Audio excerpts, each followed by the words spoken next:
श्रीराम समर्थ.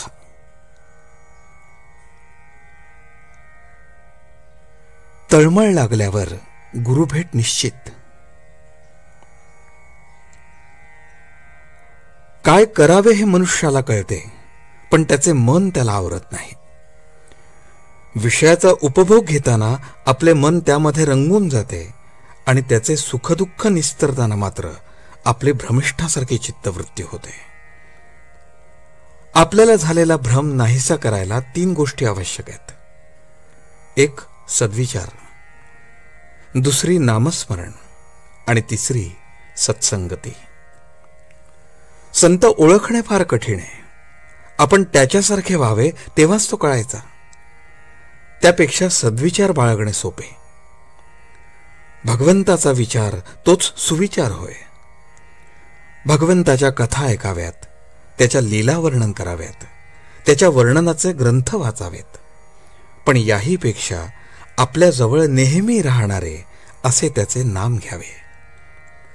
तुम्ही नेहमी नाम घेत गेलात तर तुम्हाला संत धुंडीत जाण्याची जरुरी न पडता संतच, अगदी हिमालयातले संत तुम्हाला धुंडीत येऊन तुमचे काम करतील. अहो, खडीसाखर ठेवली की मुंगळ्यांना आमंत्रण करायला नको.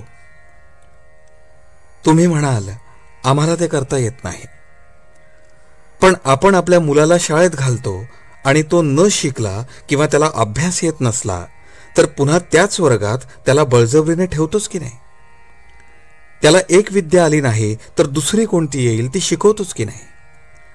आणि त्याने आपल्या पोटापाण्याची व्यवस्था करायला तयार व्हावे म्हणून आपल्याला तळमळ लागतेच की नाही. तशी परमेश्वर मिळावा म्हणून आपल्याला तळमळ लागली का?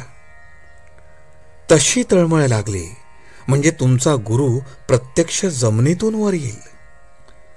तो सारखा तुमच्याकरता वाट पाहत असतो. आई मुलाची फार तर एका जन्मापर्यंत म्हणजे देह आहे तोपर्यंतच काळजी करील, पण गुरु हा जन्मोजन्मी तुमची काळजी घ्यायला तयार आहे. त्याला देह नसला तरी तो नाही असे समजू नका. तुम्ही दुश्चित्त झालात म्हणजे तो दुश्चित्त होतो, म्हणून तुम्ही केव्हाही दुश्चित्त होऊ नका. देहाचे भोग येतील जातील, पण तुम्ही सदा आनंदात राहा. तुम्हाला आता काही करणे उरले आहे असे मानू नका. गुरुभेट झाली म्हणजे तुम्ही तुम्हीपणाने उरतच नाही, मात्र गुरुला अनन्य शरण जा. एक शिष्य मला भेटला तेव्हा तो आनंदाने नाचू लागला. मी त्याला विचारले, तुला एवढा आनंद कसला झालाय? त्यावर तो म्हणाला, मला आता आनंदाशिवाय काही उरलेच नाही, कारण मला आज गुरु भेटले. जो असा झाला त्यालाच खरी गुरुची भेट झाली. तुम्ही गुरुला अनन्य शरण जा म्हणजे तुम्ही आणखी काही करण्याची जरुरी नाही. आजचे बोधवचन. भगवंताची तळमळ हा साधकपणाचा प्राण आहे, म्हणून रात्रंदिवस रामाचा ध्यास असावा, मुखी त्याचे नाम असावे. जानकी जीवन स्मरण. जय जय राम.